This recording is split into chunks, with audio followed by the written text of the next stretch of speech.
자, 오늘은 창세기 11장 27절에서 12장까지 공부를 해보겠습니다. 문해력 성경 읽기입니다. 먼저 창세기 11장 27절에서 30절을 먼저 읽어보겠습니다. 데라의 족보는 이러하니라. 데라는 아브람과 나홀과 하란을 낳고 하란은 롯을 낳았으며 하란은 그 아비 데라보다 먼저 고향 갈대아인의 우르에서 죽었더라. 아브람과 나홀이 장가 들었으니 아브람의 아내 이름은 사레며 나홀의 아내 이름은 밀가니 하란의 딸이요. 하란은 밀가의 아버지며 이스가의 아버지더라. 사레는 임신하지 못함으로 자식이 없었더라. 첫 번째 단락에서 주제는 이 그림에서 보듯이 아브라함의 소명을 받기 이전 약속을 가로막는 절망의 데이터가 있다 하는 부분입니다. 그림을 보니까 왼쪽에 가문의 위기가 있고 성계의 단절이 있고요. 또 오른쪽에는 개인적인 절망과 신의 개입을 암시하는 이런 부분이 있습니다. 먼저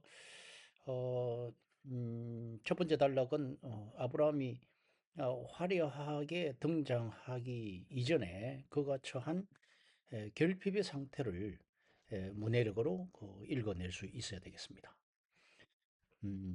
세 가지 포인트로 이제 세분화를 해봤는데요. 첫 번째는 데라 족보라는 프레임입니다. 11장 27절에 데라의 족보는 이러하니라.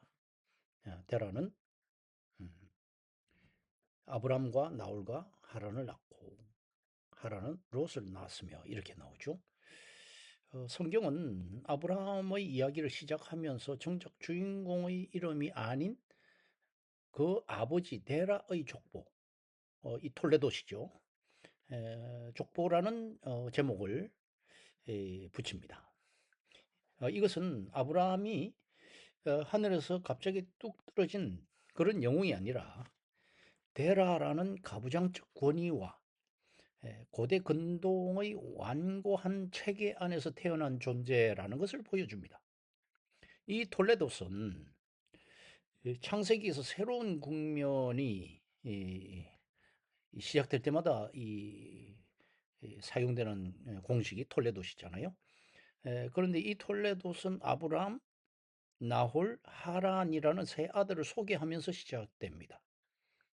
이는 인류의 새 시대를 열었던 노아의 세 아들 함, 셈, 야벳이죠.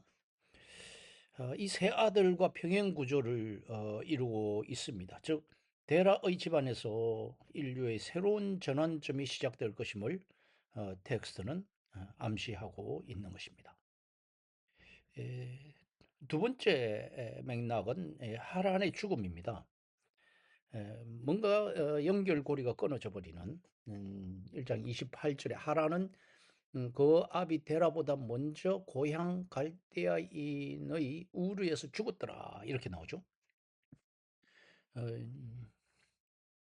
고대 사회에서 아들이 아버지보다 먼저 죽는다는 것은 단순한 슬픔을 넘어서 가문의 생존과 계승에 심각한 균열이 생겼음을 의미합니다.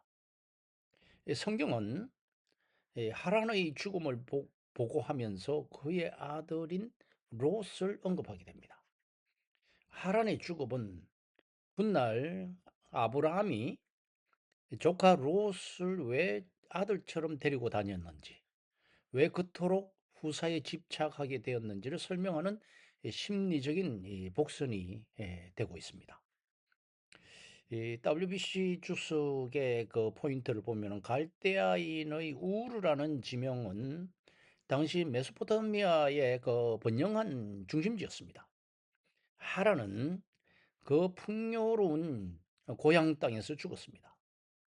이는 데라의 가족이 안정적인 기반을 잃고 유랑하게 되는 그런 직접적인 계기가 되는 것으로 보입니다. 그 다음에 세 번째 맥락은 사례의 불임입니다. 어, 이 성경 텍스트가 던지는 이제 결정적인 질문이 이제 19절, 29절, 30절에서 나오는 것이죠. 30절을 주목해 보면 사례는 임신하지 못함으로 자식이 없었더라. 성경은 왜 아브라함의 여정을 시작하기도 전에 이 아픈 개인사를 노출하고 있는가? 음, 그것은 어떤 뭐 대조를 보여주는 대목인데 29절에 나홀의 아내 밀가는 자녀를 낳는 기록이 이어지지만 사례에게는 임신하지 못함, 자식 없음이라는 이중적인 부정을 사용하게 됩니다. 이것은 이제 의도적인 배치가 있는데 다음 장 12장 2절에서 하나님은 아브라함에게 내가 너로 큰 민족을 이루게 하겠다고 약속을 하십니다. 성경은 이 불임이라는 현실과 큰 민족이라는 약속을 나란히 배치하면서 이 이야기가 인간의 능력이 아닌 신의 개입으로 흘러갈 것임을 암시하고 있습니다. 이 고대 사회에서 자녀가 없다는 것은 노후의 돌봄이나 사후의 재래를 기대할 수 없는 사회적, 종교적 완전한 고립을 의미합니다. 아브라함은 지금 가장 밑바닥의 상태에서 부르심을 기다리고 있는 것입니다. 이 단락을 이제 요약을 해보자면 아브라함의 시작은 화려한 소명이 아니라 형제의 죽음 그리고 사례의 불임이라는 막다른 골목이었다는 것입니다. 그것이 그 시작이었습니다. 그의 시작이었습니다. 우리는 이런 질문을 할 수가 있죠. 적용적으로 나의 삶에서 약속보다 먼저 찾아온 결핍의 데이터는 무엇인가? 성경은 왜 결핍을 숨기지 않고 첫머리에 기록을 했는가?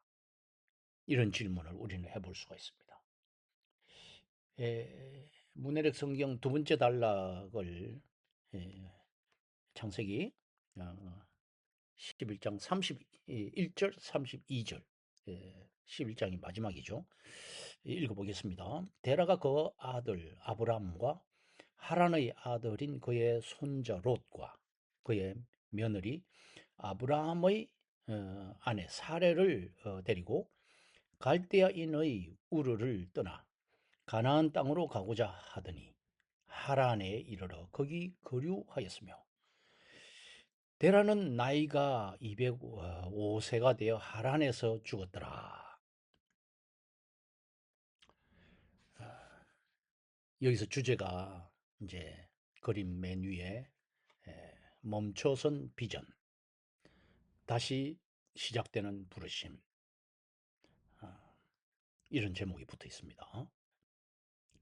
데라의 하란은 비전이 멈춘 자리이고 아브라함의 출발은 그 안주를 넘어선 순종으로 시작이 된다 하는 겁니다.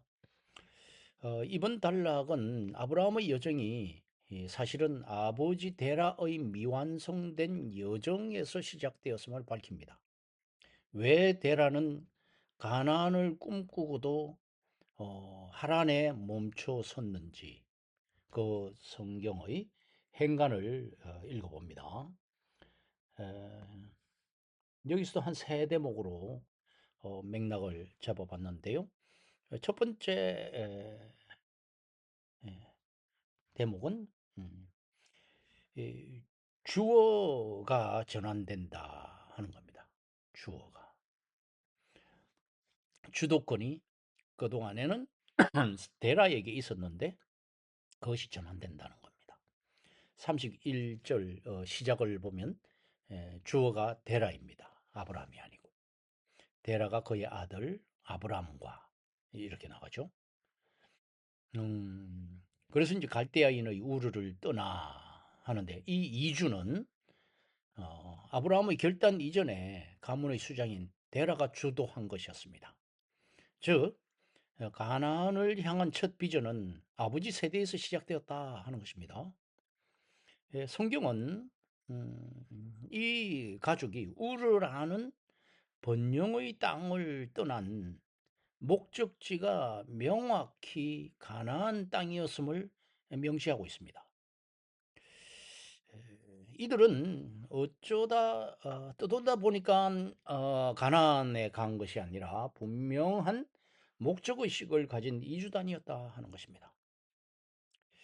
두 번째 맥락은 하란이라는 함정입니다. 거기서 머물고 안주했다는 31절에 나오죠.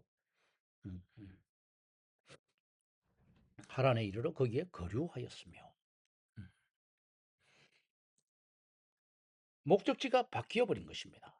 하란은 당시 우르와 마찬가지로 달의 신을 숭배하는 중심지이자 교통의 요충지였습니다. 고향 우르와 환경이 비슷하고 살기 좋았던 하란은 그들에게 있어서 타협의 장소가 되었습니다. WBC 주석가는 여기 이제 거류하다라는 단어에 주목합니다. 이는 잠시 쉬어가는 체류가 아니라 아예 뿌리를 내리고 사는 정착을 의미합니다. 데라는 가나안이라는 원대한 비전 대신에 당장의 안락함이 보장된 하란을 택하게 되고 본래의 목적지를 상실하게 되었습니다. 그 다음 세 번째 대목이 이제 연대기의 진실입니다. 데라가 살아있을 때 아브라함이 떠났습니다. 32절에 아브라함이 떠날 때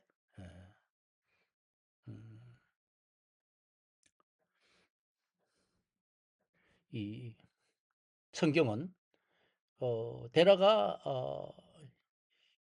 205세에 하란에서 죽었다고 기록하면서 11장을 지금 마무리하고 있죠. 보통 우리는 아버지가 돌아가신 후에 아브라함이 떠났다고 생각하기 쉽지만 숫자를 계산해 보면 놀라운 사실이 드러납니다. 데라는 70세에 아브라함을 낳았고 아브라함이 하란을 떠날 때 나이는 75세였습니다. 이때 데라의 나이는 145세였고요. 다시 말하면 데라는 아브라함이 떠난 후에도 하란에서 60년을 더 살았다는 이야기가 됩니다. WBC 주석은 성경 텍스트가 데라의 죽음을 미리 기록한 이유를 설명합니다. 데라라는 세대, 과거는 이제 이야기에서 퇴장시키고 아브라함이라는 새로운 세대, 미래에 집중하려고 하는 편집적 장치다. 이렇게 주석은 말하고 있습니다. 아브라함은 아버지가 죽을 때까지 기다린 것이 아니라 아버지가 안주하고 있는 그 현장에서 하나님의 명령을 듣고 즉각적으로 단절하며 나아간 것이다 하는 겁니다. 요약하자면 데라는 가나안을 꿈꿨지만 하란에 안주했고 아브라함은 안주하는 아버지의 집을 떠나 홀로 가나안을 향해 발을 내디뎠다 하는 것입니다.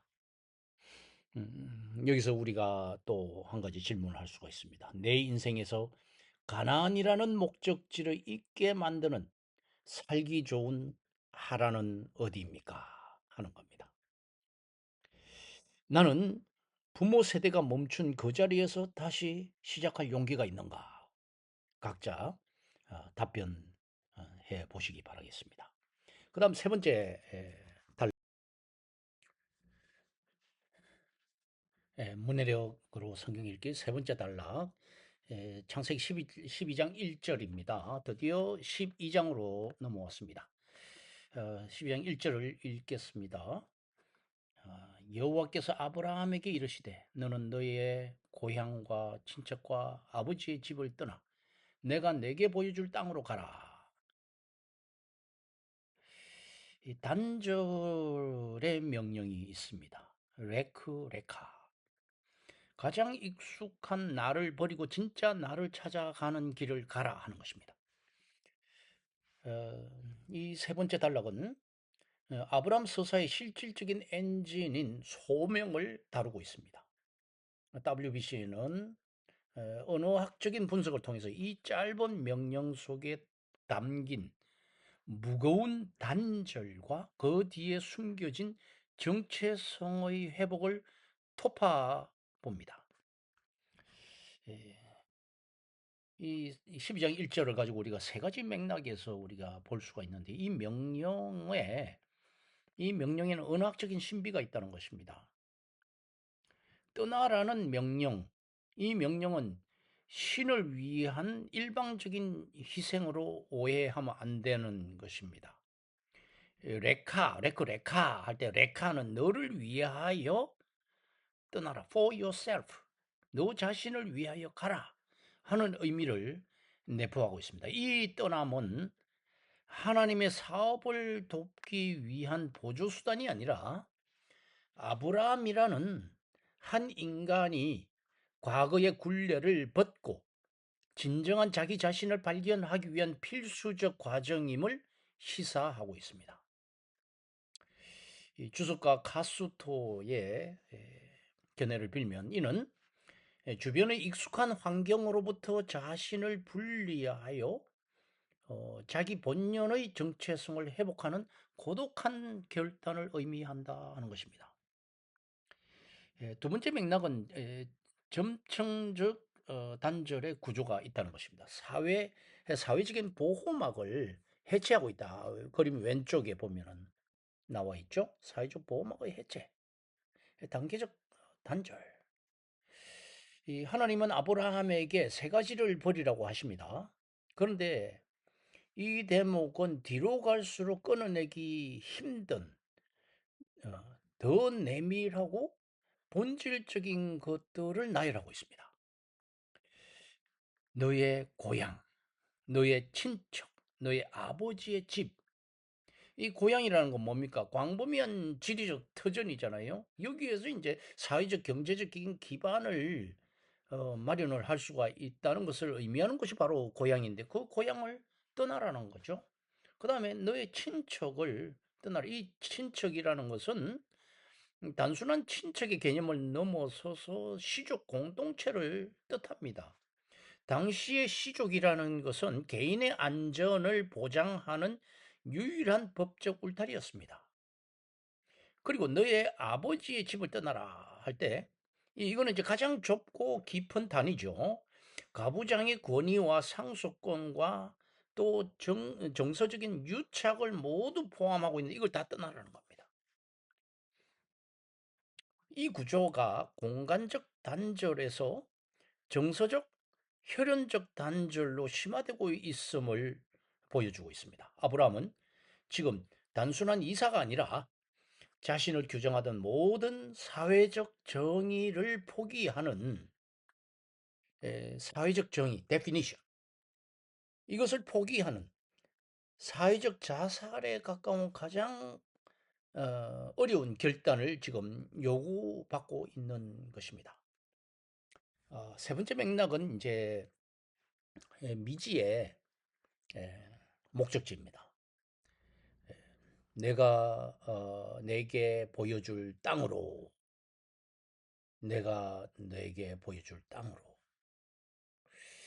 이 가장 가혹한 점은요, 이 지점에서 목적지가 명시되어 있지 않다는 것입니다.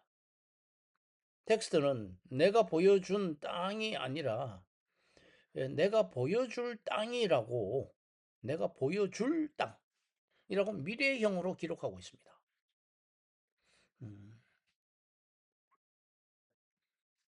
일종의 테스트로서의 명령인 거죠. 테스트. 이 명령은 훗날 창세기 22장에서 아들을 바치라는 명령, 내가 내게 일러줄 산, 유사하지 않습니까? 문법적으로 평행 구조를 이루고 있다는 점에서 주목을 할 필요가 있습니다. 여기서 우리는 생각해 볼 수 있는 것이 이제 믿음의 정의가 무엇인가 하는 것인데, 도착지가 어딘지 알아서 떠나는 것이 아니라 명령하신 분과의 관계 속에서 한 걸음씩 인도함을 받는 것 자체가 이 여정의 핵심입니다. 아브라함은 이제 지도를 의지하는 삶에서 음성을 의지하는 삶으로 이동해야 하는 것입니다. 이제 네 번째 맥락이 정체성의 자기 구원적 특성입니다. 정체성의 자기 구원적 특성. 결국 이 단절은 아브라함을 지키고 있던 낡은 껍데기를 깨는 작업입니다. 데라의 아들로 안주하던 삶을 끝내고 하나님의 아브라함으로 다시 태어나는 통과 의례에 해당이 되겠습니다. 이 여정은 아브라함에게 외로움과 고립을 가져다 주지만 동시에 세상이 줄 수 없는 독특한 정체성과 사명을 부여하고 있다는 것입니다. 이는 어, 주석은 이를 자기 구원적 성격, 맨 밑에 있죠. 오른쪽 그림 맨 밑에 자기 구원적 통과 의례 이렇게 돼 있죠. 자기 구원적 성격이라고 부르는데, 이는 아브라함이 떠남으로써 비로소 약속의 수혜자가 될 자격을 갖추게 된다는 것을 의미하고 있습니다. 레크레카, 이것은 아브라함을 얽매고 있던 과거의 모든 보호막, 고향, 친척, 아비집, 이것을 걷어내고 오직 하나님의 약속 위에서 새로운 자아를 세우라는 혁명적인 선언이다 볼 수 있습니다. 어, 이 구절에서 우리는 이런 질문을 하고 있습니다. 나를 보호하고 있다고 믿지만 동시에 나를 정체시키고 있는 나의 아버지 집은 무엇인가?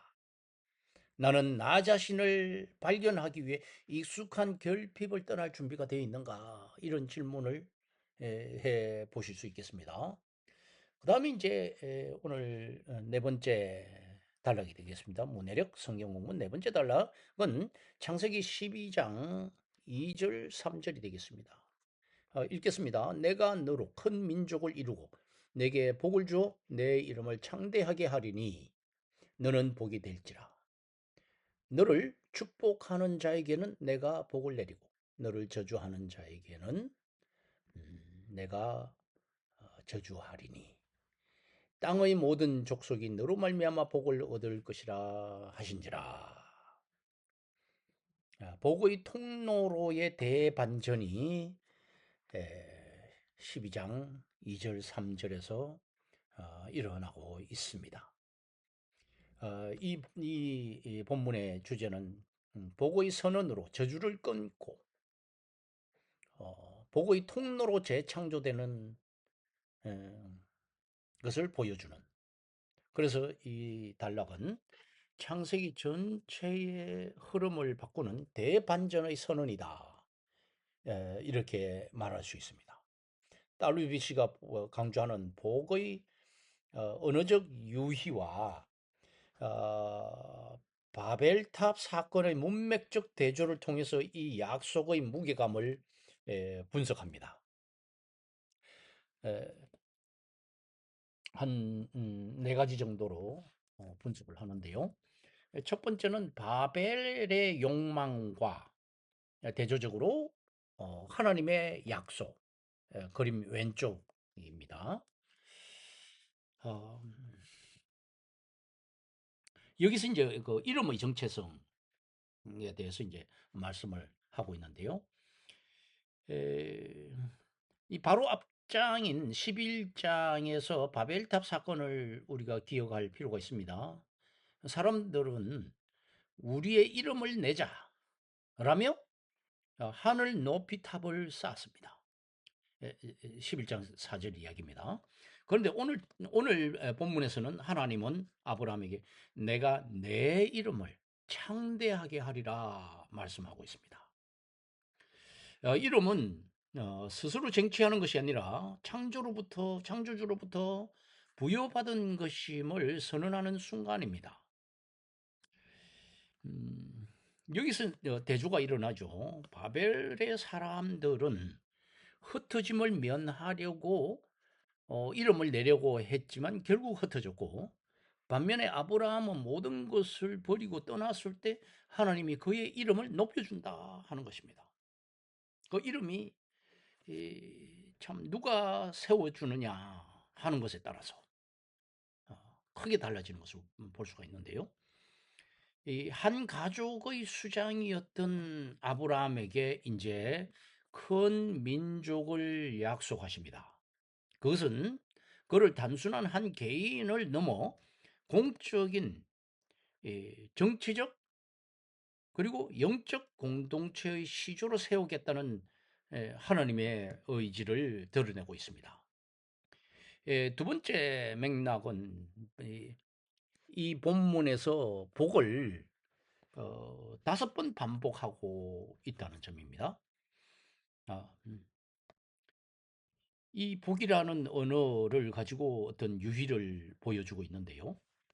이 짧은 두 구절 안에 그냥 복이라는 것이 5번, 이것은 우연이 아니라고 주석가들은 말을 합니다. 창세기 1장에서 11장의 역사에서 인간의 타락으로 인한 5번의 저주가 기록되어 있습니다. 첫 번째는 뱀이죠. 그 다음에 두 번째는 땅의 저주. 그 다음에 가인에게 내린 저주. 홍수 전 인류에게 내린 저주. 그 다음에 노아가 가나안에게 내린 저주. 함의 아들 가나안에게 내린 저주. 하나님은 이제 아브라함에게 이것을 상쇄할 수 있는, 지금까지의 그 저주를 상쇄할 수 있는 5번의 복을 선언하심으로써 인류의 그런 저주를 덮고 저주의 사슬을 끊어내고 계신다. 여기에 이 언어적인 유의가 있는데, 히브리어로 복을 주다라는 바레크라는 단어는 아브라함이라는 이름과 자음 구조상 유사성을 띠고 있다 하는 것입니다. 아브라함이라는 이름 자체가 복을 연상하게 하는 복을 연상시키도록 텍스트가 정교하게 설계되어 있다 하는 점을 WBC는 주목하고 있습니다. 그 다음 세 번째 대목이 이제 복이 될지라, 소유에서 존재로의 전이가 일어나고 있다 하는 부분입니다. 소유에서 맨 밑에 그림의 맨 밑에 부분, 소유가 아닌 존재로서의 복. 성경은 아브라함에게 복을 받으라고 하지 않고 복이 되라 명령합니다. 이것은 복을 창고에 쌓아두는 개념이 아니라 복 그 자체가 되어 흘려보내는 존재 양식을 의미한다는 것입니다. 복은 어떤 누릴 수 있는 소유의 개념으로 받는 것이 아니라 존재 자체가 복이 되어야 한다 하는 것입니다. 그래서 복이 될지라 하는 그 문장이 문법적으로 명령형입니다. 이는 아브라함의 선택 사항이 아니라 그가 부름받은 목적 그 자체라는 것을 뜻하고 있습니다. 3절의 결론인 땅의 모든 족속이 너로 말미암아 복을 얻을 것이라는 선언은 아브라함이 복의 종착지가 아닌 매개체라는 것을 명확하게 합니다. 그 다음에 네 번째로 볼 수 있는 것은 운명 공동체의 선언입니다. 운명 공동체. 그림의 맨 아래에 있죠. 오른쪽에. 하나님은 더 나아가서 아브라함과 운명 공동체가 되겠다고 약속하십니다. 너를 축복하는 자에게는 내가 축복을 하고 너를 저주하는 자에게 내가 저주한다. 이 강력한 이 보호 선언은 아브라함의 안위가 곧 하나님의 명예와 직결된다는 것을 보여주고 있습니다. 이 네 번째 단락에 대해서 이제 요약을 하자면 아브라함의 소명은 바벨의 욕망을 거절하고 스스로 이름을 내고자 하는 바벨의 욕망 이것을 거절하고 하나님의 복을 세상에 유통하는 복의 매개체가 되는 것입니다. 이 대목에서 우리는 이런 질문을 할 수 있습니다. 음, 자신의 이름을 생각을 하면서 나의 이름은 무엇을 위해 존재하는가? 또는 내 자신은 무엇을 위해 존재하는가? 나의 성공이 나에게서 멈추고 있는가? 아니면 타인에게 복으로 흘러가고 있는가? 내가 복의 매개체가 되고 있는가? 복의 근원이 되고 있는가? 이렇게 함으로써 이런 질문을 함으로써 우리가 이 본문에서 발견하고 있는 것은 복의 개념이 굉장히 풍성하게 채워졌다는 것입니다. 이제 아브라함이 약속의 땅에 도착했지만 이제 현실의 벽에 부딪히는 이제 그 다음 단락이 나옵니다. 다섯 번째 단락. 창세기 12장 4절 6절인데요. 본문을 읽어보겠습니다. 4절에 이에 아브라함이 여호와의 말씀을 따라갔고 롯도 그와 함께 갔으며 아브라함이 하란을 떠날 때에 75세였더라. 아브라함이 그의 아내 사레와 조카 롯과 하란에서 모은 모든 소유와 얻은 사람들을 이끌고 가나안 땅으로 가려고 떠나서 마침내 가나안 땅에 들어갔더라. 6절 아브라함이 그 땅을 지나 세겜 땅 모래 상수리 나무에 이르니 그때에 가나안 사람이 그 땅에 거주하였더라. 음. 하나님이 인도하심을 받아서 도착했는데 도착하자마자 지금 직면하고 있는 약속의 땅이라고 데려다 놓으셨는데 마주한 사실은 그 땅이 그저 얻을 수 있는 땅이 아니라 남의 땅이라는 현실입니다. 이 다섯 번째 단락에서 보면은 이제 아브라함이 부푼 꿈을 안고 가나안에 입성한 아브라함이 이 마주한 차가운 현실을 지금 다루고 있습니다. 지리적 여정과 민족적 대치의 긴장감을 우리는 볼 수가 있습니다. 이 대목을 우리는 문해력으로 한번 풀어보겠습니다. 첫 번째, 여기서 한 네 가지 주제가 나오는데 첫 번째는 적극적인 순종과 동행자들에게 우리는 주목할 필요가 있습니다. 아브라함은 하나님의 말씀에 즉시 반응합니다. 말씀을 따라갔고 라는 표현은 그의 삶의 운전대를 하나님께 맡겼음을 의미합니다. 그런데 여기서 흥미로운 인물이 등장하죠. 바로 조카 롯입니다. 아브라함은 75세에 출발하였고 고대 사회에서 75세라는 나이는 인생을 정리할 나이지 새로운 모험을 시작할 나이는 분명히 아닙니다. 그거는 현대에서도 마찬가지인 거죠. 이 성경은 그의 나이를 분명하게 명시함으로써 이 여정이 인간의 혈기가 아닌 하나님의 약속에 의존하고 있음을 강조하고 있다는 것입니다. 거기다가 롯까지, 조카 롯까지 동행합니다. 75세에.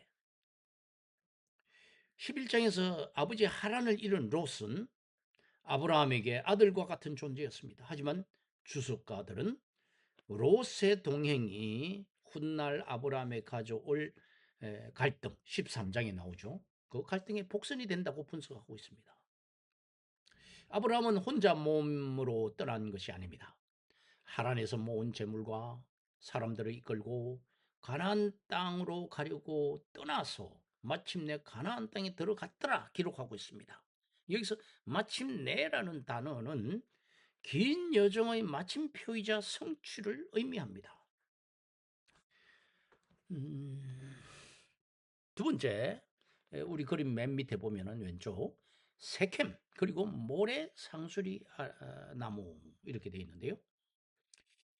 아브라함이 가나안에 들어와서 처음 발 디딘 곳은 세켐입니다. 세겜이죠, 세겜.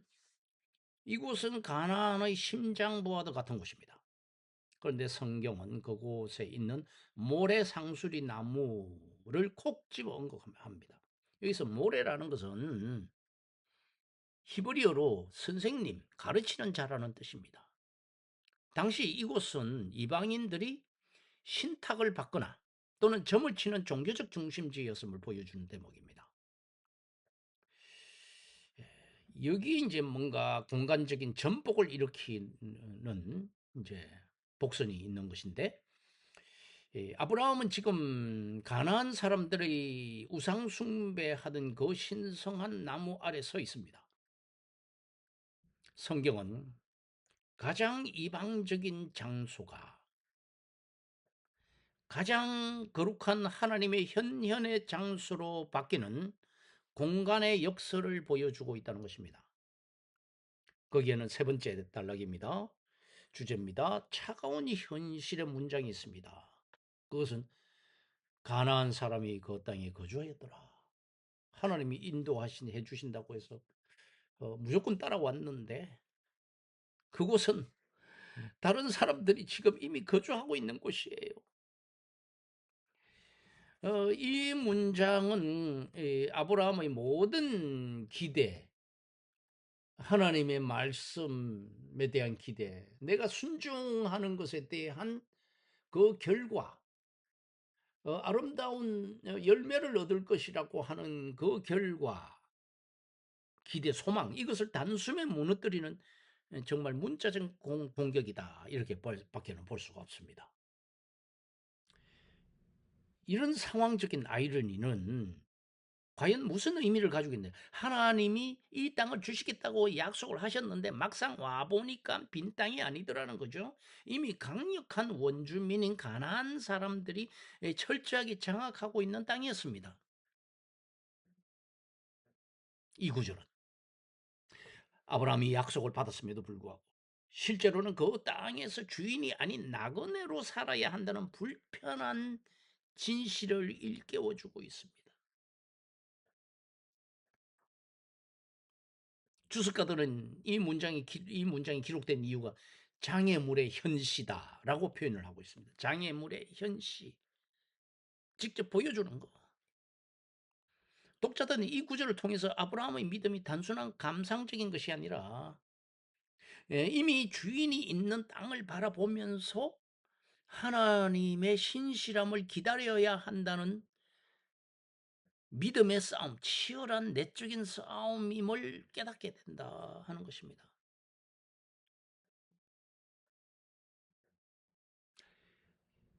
5절 6절에 나오는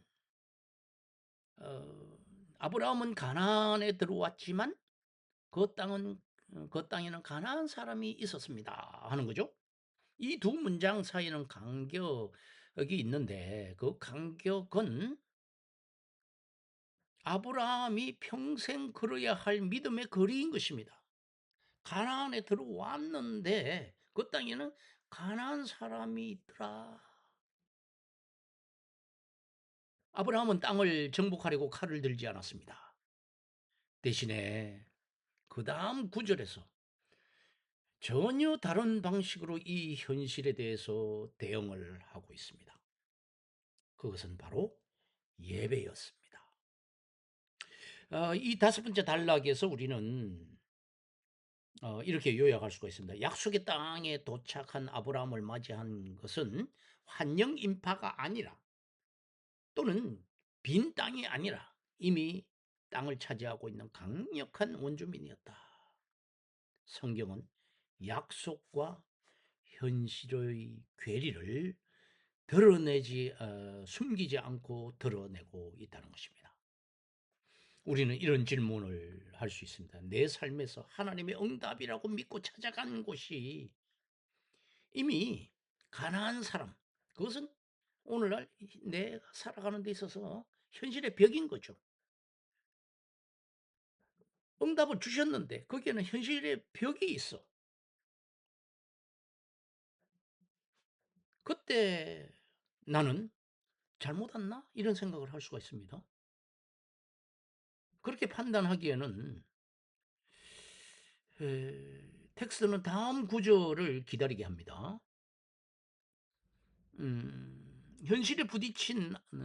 현실의 벽에 부딪힌 아브라함이 어떻게 과연 반응하고 있는지 보여주는 여섯 번째 단락이 바로 예배와 나그네의 삶이라는 것입니다. 음. 자, 그림을 보겠습니다. 아브라함의 두 가지 삶의 양식, 그것은 제단과 장막이다 하는 거죠. 음, 제단과 장막.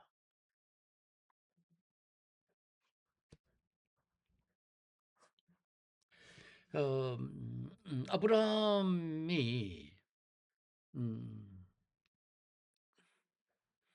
제단과 장막을 제단을 쌓고 장막을 지었는데 아브라함의 방식은 비폭력적인 점유였습니다. 비폭력적인. 아브라함은 하나님이 주신 땅이기 때문에 원주민을 몰아내기 위해 무력을 행사하지 않았습니다. 그는 그들 사이에서 나그네임을 인정하며 장막을 쳤고 오직 하나님 앞에 제단을 쌓는 영적 점유 방식을 택했습니다. 그래서 공존의 긴장을 늘 가지고 있습니다. 아브라함이 원주민들과 우물을 두고 다투거나 계약을 맺는 모습을 보여주면서 약속의 성취가 타인의 존재를 부정하는 방식으로 이루어가지 않았다는 것을 시사하고 있습니다. 현대 이스라엘은 아브라함과는 달리 국가라는 틀을 통해 땅을 소유하려고 했고 이는 필연적으로 기존 거주자들과 물리적인 충돌을 야기했습니다.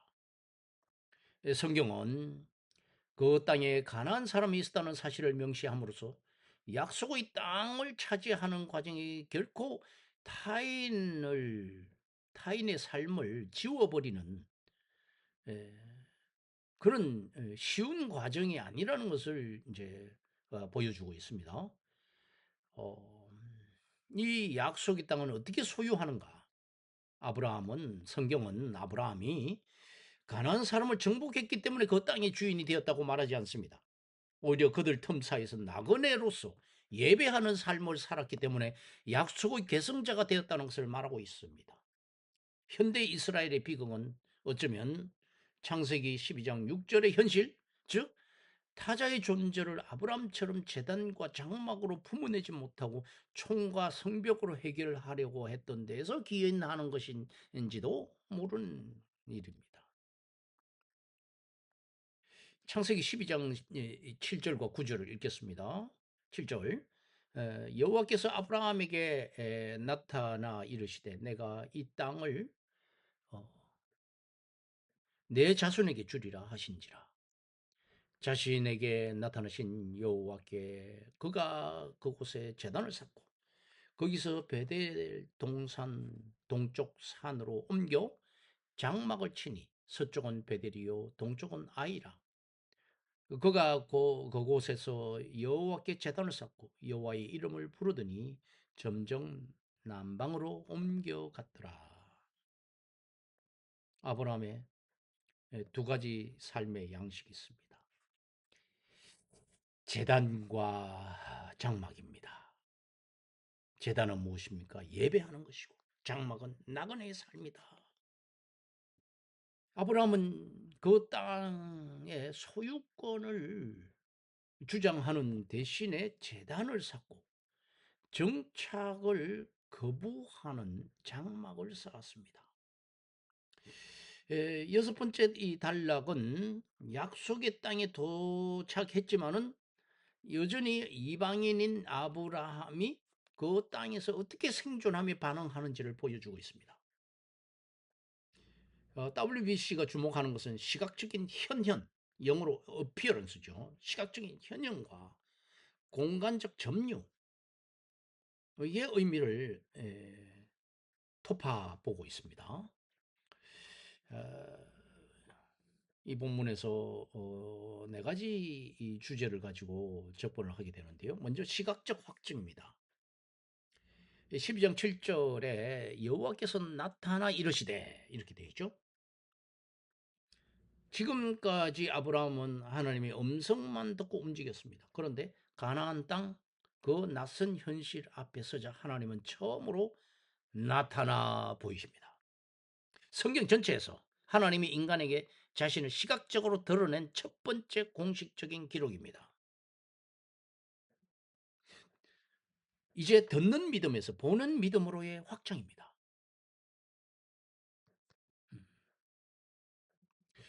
가나안 원주민이라는 위협적인 실체 앞에서 하나님은 자신의 실제를 시각적으로 확정시켜 주십니다.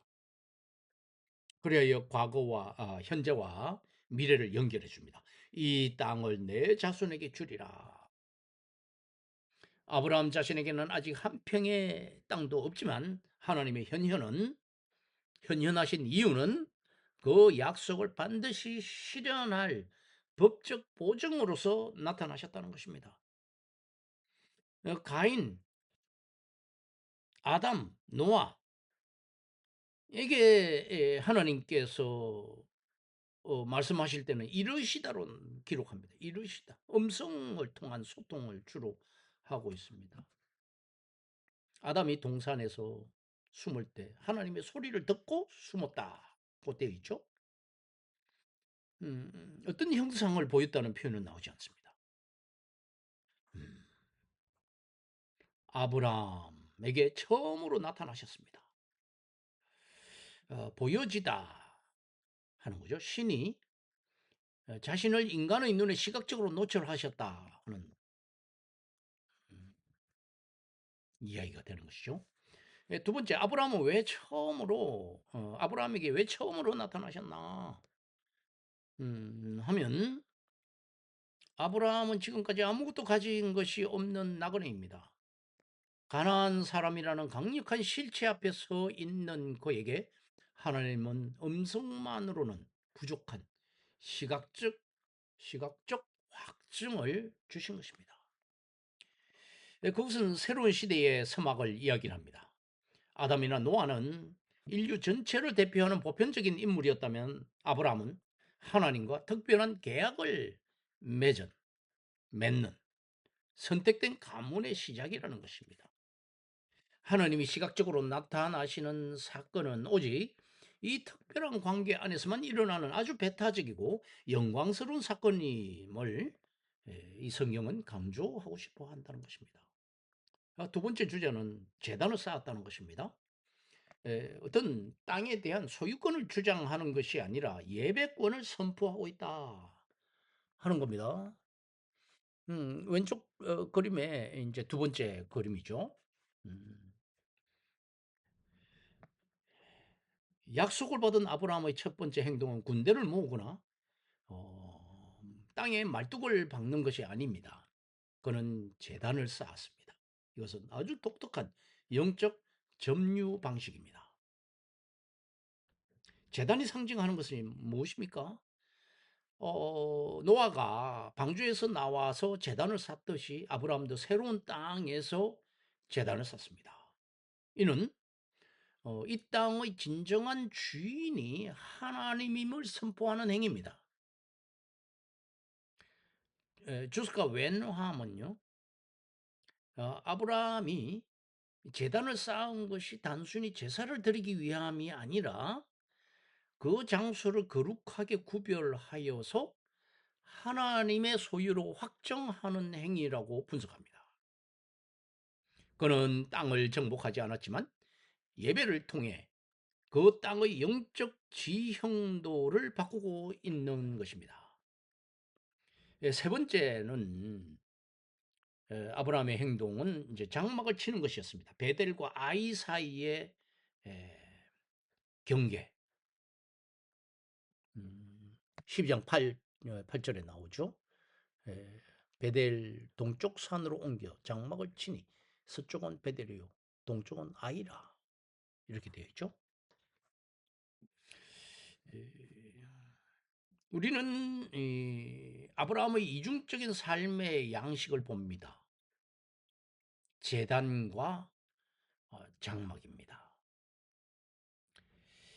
제단이라는 것은 하나님과의 수직적으로 세우는 고정된 하나님과의 관계를 수직적으로 세우는 고정된 장소를 의미하는 것이고, 장막은 언제든지 떠날 준비가 된 나그네의 수평적 이동 수단입니다. 아브라함이 베델과 아이 사이에 장막을 쳤다는 사실에 WBC는 이제 주목을 하는데, 왜냐하면 베델이라고 하는 것은 하나님의 집이라는 뜻이고요. 아이라는 뜻은 폐허라는 뜻입니다. 그는 그 사이에 장막을 쳤는데 거창한 성을 쌓지 않습니다.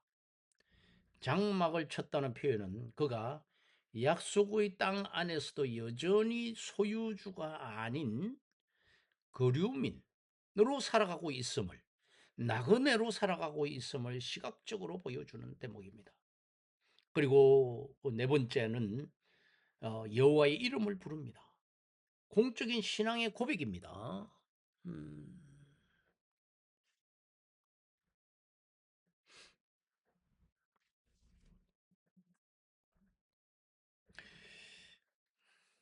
여호와의 이름을 부른다고 하는 것은 아브라함이 혼자 중얼거리는 기도가 아닙니다.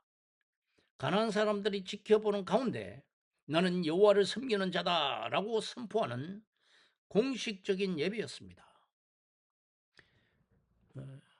그리고 12장 9절을 보면 점점 남방으로 옮겨갔더라 되어 있죠. 점점 남방, 네게부로 옮겨갔더라. 성경 속에서 아브라함의 이동은 멈추지 않습니다. 미완의 여정입니다. 약속은 받았으나 안식은 아닙니다. 정착이 아닙니다. 그런 약속의 땅 북쪽 세겜에서 중앙에 있는 베델을 거쳐서 남쪽의 네게부까지 가나안 전체를 훑으면서 예배의 점들을 찍어가고 있다는 사실을 기억하시기 바랍니다. 이는 훗날 이스라엘 백성이 이 길을 따라 땅을 차지할 것임을 예표하는 행위다. 우리는 그렇게 볼 수가 있습니다. 이 여섯 번째 단락을 이제 요약을 하자면, 아브라함은 가나안의 주인이 되려고 서두르지 않았습니다. 그는 제단을 쌓아서 하나님의 주권을 인정했고 장막에 거하면서 나그네의 겸손을 유지했습니다. 질문을 해보겠습니다. 나의 삶의 터전에는 하나님을 인정하는 제단이 있습니까? 아니면 나만의 성을 쌓으려는 정착의 욕망만이 있습니까? 나는 약속을 믿기에 오늘을 기꺼이 나그네로 살아갈 수 있습니까? 참 답변하기 힘든 질문들이죠. 지금까지 우리는 아브라함의 신앙의 가장 빛나는 지점을 보았습니다. 이제 다음 본문에서는 인간적인 밑바닥을 드러내는, 그 과정에서 하나님의 반전이 드러나는 일곱 번째 단락, 위기와 하나님의 개입.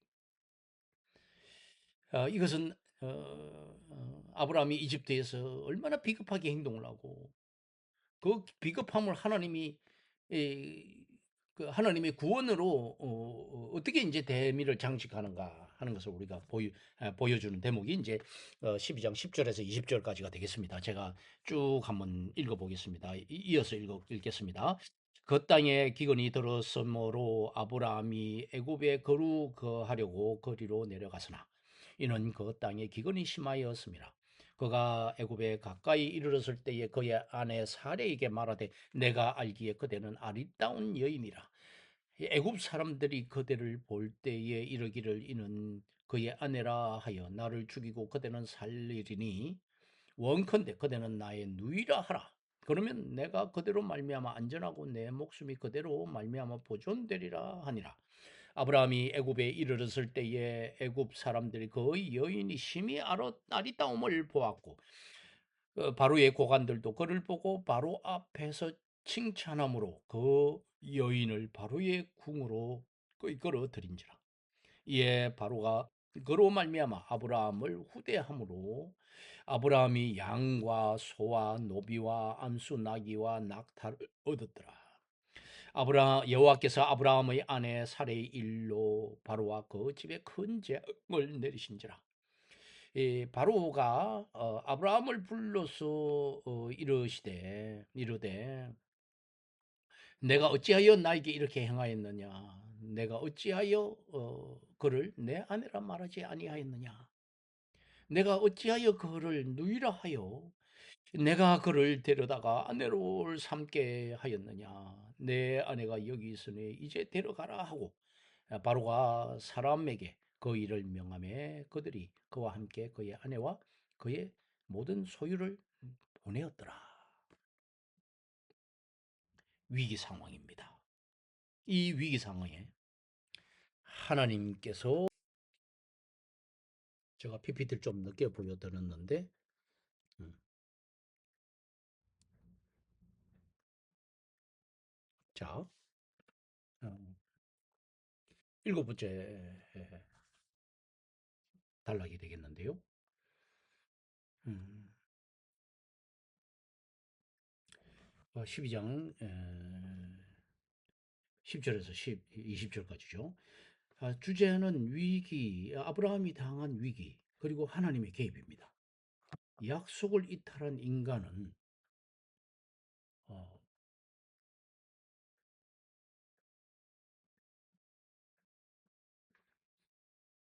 약속을 이탈한 인간과 약속을 지키시는 하나님입니다.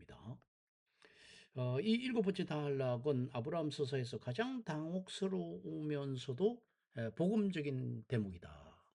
이렇게 말할 수 있습니다.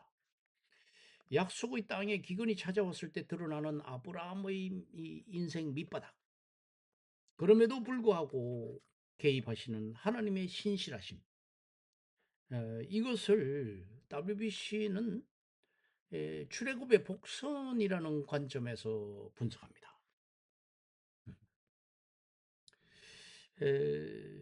첫 번째 우리 주제를 보면은 기근의 시험이 왔습니다. 그래서 약속의 땅을 지금 이탈하고 있습니다. 방금 전까지 제단을 쌓고 예배하던 아브라함 앞에 기근이 찾아옵니다. 이 성경 텍스트는 그 기근이 심하였다고 두 번이나 강조하죠. 아브라함은 망설임 없이 이집트로 내려갑니다. 그것은 단순한 이사가 아니라 어, 하나님의 계시라고 한 약속의 땅으로부터 이탈입니다. 그리고 내려갔다 하는 이 대목이 벌써 지리적으로도 낮은 곳이기도 하지만 영적으로 하강하고 있다는 것을 보여주는 문학적 장치다 하는 겁니다. 그리고 체류한다 하는 것인데 이 체류한다는 것은 아주 살려간 것이 아니라 잠시 피신하려 했으나 이 결정은 아내를 빼앗기는 더 큰 위기를 불러오게 됩니다. 음, 아브라함은 아주 비겁한 전략을 씁니다. 아내를 빼앗길 것 같고 빼앗기는 것은 좋다고 생각했던 것 같아요. 근데 위태로운 것은 자기 목숨이라고 먼저 생각을 했던 것 같습니다. 아내를 지켜주지 못하는 남편. 그래서 나의 누이라 하라. 이집트 국경에서 아브라함은 아내 사레에게 제안을 합니다. 당신은 너무 아름다우니까 나를 살리기 위해서 누이라고 속입시다. 이것은 단순한 거짓말이 아닙니다. 하나님이 사라를 통해서 주시겠다고 하던 어, 자손에 대한 약속을 아브라함이 스스로 포기한 행위에 해당이 됩니다. WBC는 아브라함의 두려움을 이방 땅의 고립으로 설명합니다. 그는 하나님이 자신을 지켜주실 것이라는 12절 3절의 약속을 망각하고 자신의 잔머리로, 이 잔머리를 이제 영어로 하면 컨닝이죠. 아주 교활한 부정행위로 생존을 도모합니다. 주석가들은 사례의 나이가 65세임에도 불구하고 아름다웠다는 점은 하나님의 특별한 보존과 또는 왕후다운 그런 기품으로 해석을 합니다. 그 다음 이 본문의 이제 세 번째 단락입니다. 14절에서 16절까지를 보면 바로의 집에 들어가게 되는 사례입니다. 이 아브라함의 예상대로 사례는 바로의 궁으로 끌려갑니다. 아브라함은 그 대가로 양과 소와 노비를 얻어서 거부가 됩니다. 성경은 아내를 판 대가로 부유해진 아브라함의 비참한 성공을 담담하게 기록하고 있습니다. 그런데 사례가 끌려갈 때 아브라함은 아무런 저항도 기도도 하지 않습니다. 성경의 이 거대한 침묵은 독자로 하여금 이게 정말 믿음의 조상인가? 라는 질문을 던지게 됩니다. 여기에 하나님의 강권적인 개입이 시작됩니다. 음, 재앙이 오고 하는 이것은 장차 출애굽을 예표하고 있죠. 인간이 완전히 실패하였을 때 하나님은 움직이십니다. 하나님은 바로의 집에 큰 재앙을 내리십니다. 이 장면은 놀랍게도 훗날 모세가 경험할 출애굽 사건과 정확히 일치합니다. WBC 주석가들은 이 에피소드가 바로 미니 출애굽이라고 분석합니다. 먼저 기근으로 이집트로 내려갔다는 점, 그 다음에 재앙으로 인해서 바로가 항복을 했다는 점, 그리고 세 번째는 많은 재물을 가지고 이집트를 떠나게 되었다는 점.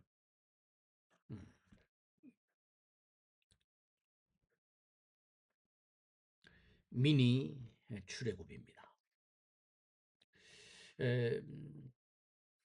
반전의 책망이 있습니다.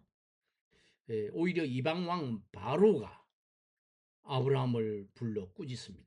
이게 반전이죠. 그 후에 이루어질 출애굽하고는 이렇게 말합니다. 내가 어찌하여 나에게 이렇게 행하였느냐. 18절에 하나님의 백성이 불신자에게 윤리적으로 책망받는 수치스러운 순간입니다. 하지만 하나님은 이 수치를 통해서라도 당신의 약속을 지켜내십니다. 사라를 통한 후손, 이 약속을 지켜내신다는 겁니다.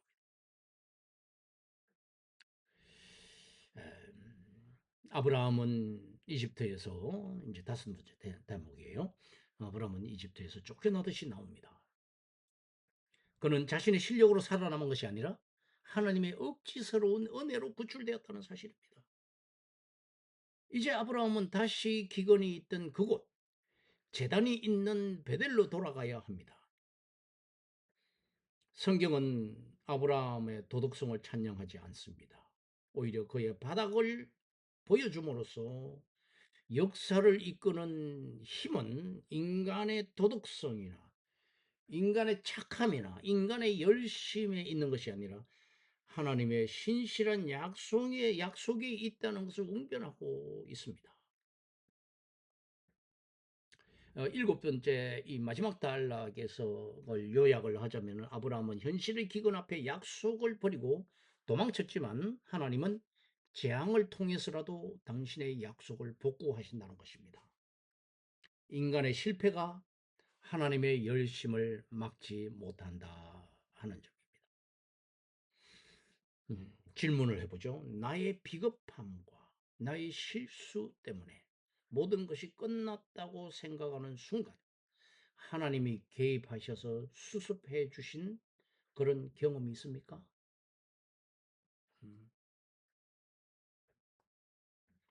바로의 책망 속에서 또는 세상 사람들의 책망 속에서 우리는 하나님의 음성을 듣고 있습니까?